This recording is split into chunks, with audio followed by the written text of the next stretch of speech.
Good afternoon twelfth class students. उम्मीद है कि कल जो अपनी क्लास हुई थी उसको आपने अच्छे से पढ़ा होगा और कंटिन्यू कर रहे होंगे। ठीक है ना। तो आज हम लोग एक नई यूनिट को स्टार्ट कर रहे हैं। Unit number 5, surface chemistry. Unit number 5 में अभी जो सरफेस केमिस्ट्री है इस पे डिस्कशन करें। उससे पहले मैं ये चाहूँगा कि हम पहले ये जान जाएं कि एक्चुअल में इस यूनिट के पार्ट फर्स्ट में हम क्या पढ़ने जा रहे हैं, इसकी आउटलाइन क्या है। इसके साथ ही कौन कौन सा पोर्शन इसका डिलीट कर दिया गया है, तो वो डिलीटेड पोर्शन जो है वो मैंने आपको अभी व्हाट्सएप पे आपके साथ शेयर किया है ना। और अभी इस पार्ट फर्स्ट में हम लोग पढ़ने वाले हैं एडजॉर्प्शन। एक्चुअल में इस यूनिट को, यूनिट नंबर 5 जिसका कि नाम है सरफेस केमिस्ट्री, इस यूनिट को 3 पार्ट में डिवाइड किया गया है। इसका फर्स्ट पार्ट है एडजॉर्प्शन, सेकंड पार्ट है इसका कैटालिस्ट और थर्ड पार्ट है इसका कोलाइड्स। तो अभी हम इसमें first part that mean the adsorption पर डिस्कशन करेंगे। और डिस्कशन करने से पहले हम थोड़ा सा इसमें ये देखें कि एक्चुअल में इसकी आउटलाइन क्या है, क्या क्या पढ़ना है इसके अंदर हमें। तो देखिए, सबसे पहले हम इसमें पढ़ेंगे introduction chapter, that mean the what is the mean of surface. Surface होती क्या है, सरफेस केमिस्ट्री क्या है, सरफेस केमिस्ट्री की ब्रांच का मायने क्या है, एडजॉर्प्शन किसे कहते हैं, एडजॉर्प्शन के टाइप क्या है, इसकी मैकेनिज्म क्या है, एडजॉर्प्शन आइसोथर्म है और एप्लीकेशंस क्या होते हैं एडजॉर्प्शन के। इतना सब कुछ हमें इस पार्ट में डिस्कशन करना है। तो आज की क्लास को शुरू करें उससे पहले मैं चाहूंगा कि आप ये जान जाएं कि सरफेस के मायने क्या होते हैं। सरफेस है क्या, what is the mean of surface. तो देखिए, जब स्टूडेंट से बात की जाती है सरफेस तो वो कभी कभी अपने रफ आइडिया में कहता है अपर पार्ट, ऊपरी हिस्सा। ठीक है, ऊपर का जो स्पेस है, ऊपर की जो चीज है वो हमारी सरफेस है। लेकिन अगर हम इसको साइंटिफिक वे में अगर आप इसको हम इसमें डिफाइन करें या एक्सप्लेन करें तो सरफेस क्या है, जो अपर पार्ट है और उसकी जो 100 नैनोमीटर की जो डेप्थ होती है, 100 नैनोमीटर की डेप्थ में जो भी पार्टिकल आते हैं वो सब उसकी सरफेस को रिप्रेजेंट करते हैं। 100 नैनोमीटर की डेप्थ, 100 नैनोमीटर की गहराई जो भी होती है, ठीक है, वो उसकी सरफेस को रिप्रेजेंट करती है। तो अभी चलिए, इसमें हमने आउटलाइन पे डिस्कशन किया। इंट्रोडक्शन बात करें इसकी, तो the common phenomena process which we can across in our daily life related to the adsorption are as follows. That mean adsorption को एक्सप्लेन करने से पहले हम ये बात करेंगे कि एक्चुअल में डे टू डे लाइफ में एडजॉर्प्शन कहाँ है, किस जगह पे हम एडजॉर्प्शन को अपनी डे टू डे लाइफ में यूटिलाइज कर रहे हैं। तो इसमें है smoke, corrosion, catalysis, dissolution, crystallisation and water purification. इतनी सब बातें, इतने सब टर्म में, इन सब चीजों में कहीं ना कहीं जाके एडजॉर्प्शन इन्वॉल्व होता है। अगर हम और इसको आगे बढ़ा दें तो इसमें क्रोमेटोग्राफी रहती है, जो आपने 11वीं क्लास में जो पढ़ा, तो वो क्रोमेटोग्राफी रहती है। वो भी उसका scientific principle behind the chromatography is adsorption. Purification different technique रहती हैं। अभी देखिए बारी बारी से इन सब पर डिस्कशन होगा। ठीक है, तो इंट्रोडक्शन पार्ट में हम बात करें तो कहाँ हमारे डे टू डे लाइफ में दखलंदाजी रखती है एडजॉर्प्शन जो टर्म है वो। तो स्मॉग हो गया, कोरोजन हो गया, कैटालाइसिस हो गया, डिसोल्यूशन हो गया, क्रिस्टलाइजेशन हो गया, as well as the water purification. ये वो टर्म है जहां जाकर के कहीं ना कहीं अपना एडजॉर्प्शन जो है वो रोल अदा करता है। इसके बाद अगर हम बात करें, देखिए लिखा है कंट्री थ्रू, इसको अगर हम बात करें फोटोकेमिकल स्मॉग, देखते जाइए, ये आपने 11वीं क्लास में पढ़ा हुआ है। Nitrogen oxides and volatile organic compounds, photochemical smog occur when sunlight acts on vehicle हमारे जो पॉल्यूटेंट्स होते हैं उनके ऊपर। एक्चुअल में बात करें हम तो एडजॉर्प्शन है क्या, तो अगर हम अपने अपने अंदाज में और जो आपको हम समझाते हैं, अगर हम बुंदेलखंडी में आपसे बात करें तो देखिए, एक तो होता है एब्जॉर्प्शन, ठीक है, एक है एब्जॉर्प्शन और दूसरी बात है एडजॉर्प्शन। तो जो हमारा एब्जॉर्प्शन है और जो एडजॉर्प्शन है, अगर हम उनको बस एक सिंपल टर्म से डिफरेंशिएट करें तो जो हमारा एब्जॉर्प्शन है वो बल्क फिनोमिना है, डेप्थ में होने वाली फिनोमिना है, गहराई में होने वाली फिनोमिना है। एग्जाम्पल दें, अगर एक चौक पीस को लेकर आपने वाटर में डिप कर दिया तो हम ये कहेंगे कि इस चौक पीस ने वाटर का एब्जॉर्प्शन कर लिया।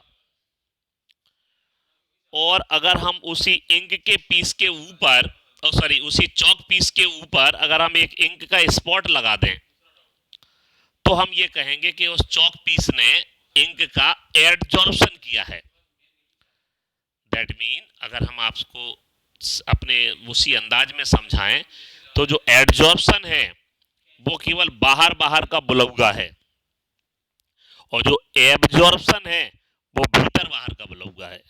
मतलब इसमें जो सब्सटेंस जो जाएगा वो surface as well as bulk में जाता है एब्जॉर्प्शन में, लेकिन जो एडजॉर्प्शन होगा उसमें जो सब्सटेंस है वो केवल उसकी सरफेस पर रहेगा, अपर पार्ट में रहेगा। ठीक है, तो ये बात करते हैं, अभी डिफाइन करेंगे। देखिए अभी बात करते हैं, the upper most layer of a substance is known as its surface. Upper layer of a substance, ठीक है ना। तो जो उसकी अपर लेयर है, अभी देखो फिर मैंने आपके सामने एक डाउट क्रिएट किया था और आपको उसका आंसर भी दिया था। Upper layer, what is the mean of upper layer, कितनी होती है, कितनी गहराई, कितना पार्ट, कितना हिस्सा, क्या मानेंगे। तो अपर मोस्ट लेयर, अब हम इसको अगर हम बात करें तो हम साइंटिफिक वे में कहें तो 100 नैनोमीटर की डेप्थ जो होगी वो उसकी अपर लेयर को इंट्रोड्यूस करेगी, वो रिप्रेजेंट करेगी। Surface chemistry deals with the phenomena that occur at the surface and interfaces, जहां दो चीजें आपस में मिलती हैं, इंटरफेसेस। तो जो सरफेस केमिस्ट्री है, सरफेस केमिस्ट्री जो है, ठीक है, deals with the phenomena that occur at the surface and interfaces. The interface or surface is represented by separating the bulk phases by a hyphen or slacks. जैसे example में कहा गया solid और gas, solid और gas. जो solid है उसके ऊपर गैस पार्टिकल आकर के अपने आप को ऑक्युपाइड कर लेंगे। द इंटरफेस और surface is represented by separating the work phases by hyphen और स्लैश, दैट इज इस तरीके से रिप्रेजेंट करते हैं। The branch of chemistry which deals with study of nature of the surface and the species present on its called surface chemistry. जो surface chemistry है, ठीक है, अगर हम सरफेस केमिस्ट्री की बात करें, इसमें the branch of chemistry which deals with the study of nature of the surface and the species present on it is called surface chemistry. तो इसका ये डेफिनेशन हो गया है ना, सरफेस केमिस्ट्री क्या है। अब बात करेंगे हम एडजॉर्प्शन होता क्या है, what is the mean of adsorption. तो देखिए किस बढ़िया अंदाज में इसको बताया गया। The accumulation of molecular species at the surface rather then in the bulk, bulk के अलावा उसके अगर केवल सरफेस पर रहेंगे, जो अपने आप को धारण कर लेंगे, अपने आप को रख लेंगे, अपने आप को ऑक्युपाइड कर लेंगे, अपने आप को अकोमुलेट कर लेंगे, तो उसको कहते हैं ऑफ ए सॉलिड और liquid is known as the adsorption. Actual में देखिए क्या होता है, सरफेस जो होती है वो सॉलिड की होती है या फिर लिक्विड की भी सरफेस, गैस की कोई सरफेस नहीं होती, गैस की कोई सरफेस नहीं होती। जो सरफेस होती है वो सॉलिड की होती है और आइदर लिक्विड की होती है, ठीक है। The substances on which adsorbate get adsorbed is non adsorbent. जिसकी सरफेस पे कोई आकर के अपने आप को ऑक्यूपाई करता है उसको हम लोग क्या बोलते हैं, उसको हम लोग कहते हैं एडजॉर्वेंट। लिखा है the substance on which, the substance on which adsorbate, जो आएगा वो एडजॉर्वेट है, जिस पे आएगा वो एडजॉर्वेंट है, और ये पूरी फिनोमिना एडजॉर्प्शन है। अगर हमने आपसे कहा कि सिलिका जेल जो है उसकी सरफेस पे वाटर वेपर आ गया, तो जो वाटर वेपर होगा उसे हम कहेंगे एडजॉर्वेट, जो सिलिका होगा उसे कहेंगे एडजॉर्वेंट, और जो प्रोसेस होगी उसको कहेंगे एडजॉर्प्शन। समझ गए, एडजॉर्वेट, एडजॉर्वेंट, एडजॉर्प्शन। ओके, देखो लिखा हुआ है नीचे, लिखा हुआ है the substance which is adsorbed on adsorbent, ऐसा सब्सटेंस जो एडजॉर्ब हो जाता है एडजॉर्वेंट के ऊपर उसको क्या कहते हैं, एडजॉर्वेट। और जिसकी सरफेस पर कोई ऑक्युपाइड होता है उसको कहते हैं हम लोग क्या, एडजॉर्वेंट। सम प्रॉब्लम, एक कॉल आया उससे अगर हम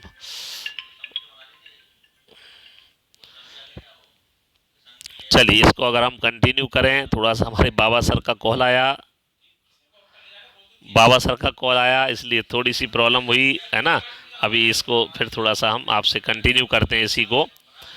सो देखिए क्या है, the process of removing an adsorbate substance from surface on which is adsorbent is called desorption. याद रखिए, देखो भाई, डिसॉर्प्शन, एडजॉर्वेट, एडजॉर्वेंट, एडजॉर्प्शन, ये अभी चार टर्म है। एक टर्म हमने एब्जॉर्प्शन और कहा अभी आपसे, एब्जॉर्प्शन अभी और कहा गया आपसे। तो देखो ये चार टर्म है, एक हो गया एडजॉर्प्शन, एक हो गया एडजॉर्वेंट, एक हो गया एडजॉर्वेट, एक हो गया डिसॉर्प्शन। जो सब्सटेंस आ रहा है वो एडजॉर्वेट है, जिसकी सरफेस पे आ रहा है वो एडजॉर्वेंट है। एडजॉर्वेट का एडजॉर्वेंट की सरफेस पे एडजॉर्ब्ड होना एडजॉर्प्शन कहलाता है, और एडजॉर्ब्ड सब्सटेंस एडजॉर्वेट को एडजॉर्वेंट की सरफेस से रिमूव कर देना डिसॉर्प्शन कहलाता है। ठीक है, the process of revolving an adsorbed substance from a surface on which is adsorbed is called desorption। याद रखना ये जो चार टर्म है, ठीक है, वो अच्छे से आप समझेंगे, उन चीजों को थोड़ा सा ध्यान दीजिएगा। इसके बाद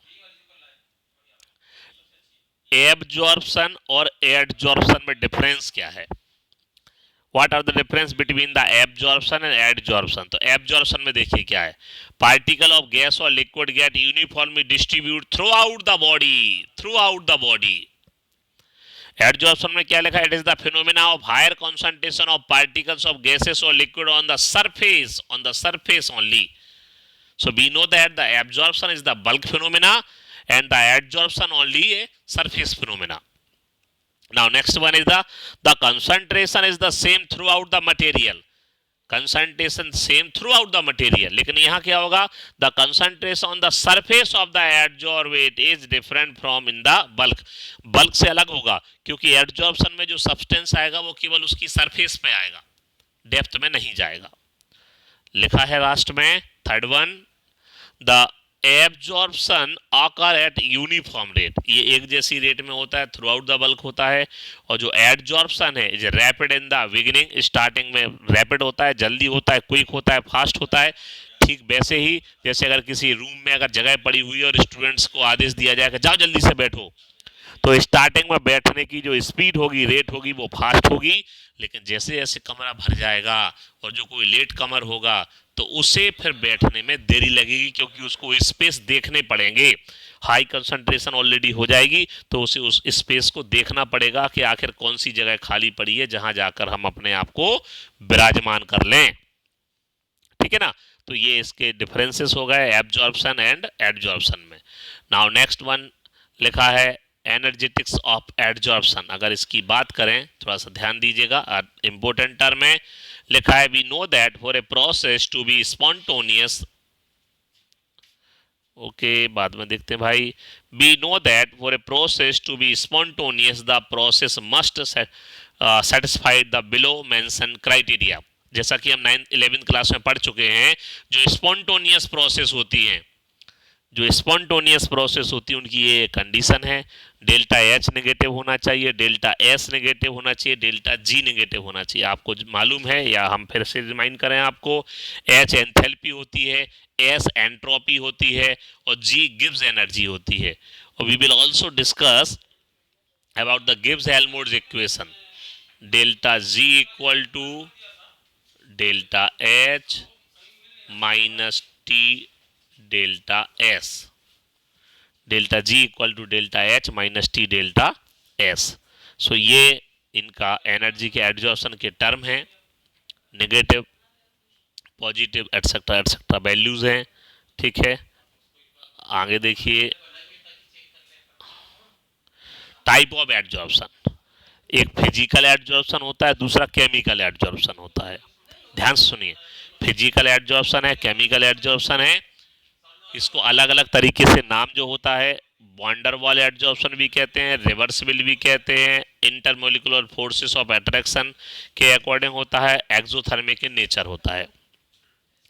बात करें अगर हम केमिकल की, तो रिजल्ट ऑफ केमिकल इंटरेक्शन होता है, इसमें इरिवर्सिबल होता है, एक्टिवेटेड एड्जॉर्प्शन होता है। वन बाय वन जानेंगे, अभी समझेंगे इस चीज़ को। ठीक है, हम इसको जानेंगे थोड़ा सा, अभी इसको हम कंटिन्यू करें। और एक मिनट, एक थोड़ा सा इसको और ले लें हम, है ना। तो रोटेशन की अगर चलिए हम ऐसे ही लास्ट में ले लेते हैं। तो इसमें अगर हम बात करते हैं अपना, तो इसमें अगर हम बात करेंगे तो ये हमारा हो गया इसको, और हम बस एक लास्ट स्लाइड की बात और कर लेते हैं। चलिए, मैकेनिज्म ऑफ एड्जॉर्प्शन, चलिए ये थोड़ा सा टाइम टेकिंग है एड्जॉर्प्शन, इसको देखेंगे थोड़ा सा। कुछ बैटरी की भी प्रॉब्लम आ रही है और शायद उसमें मेमोरी भी प्रॉब्लम हो रही है। तो इसको अभी हम आपको अभी ऑनलाइन डालते हैं, आप इसको पढ़िएगा और do hard work, take care, best of luck.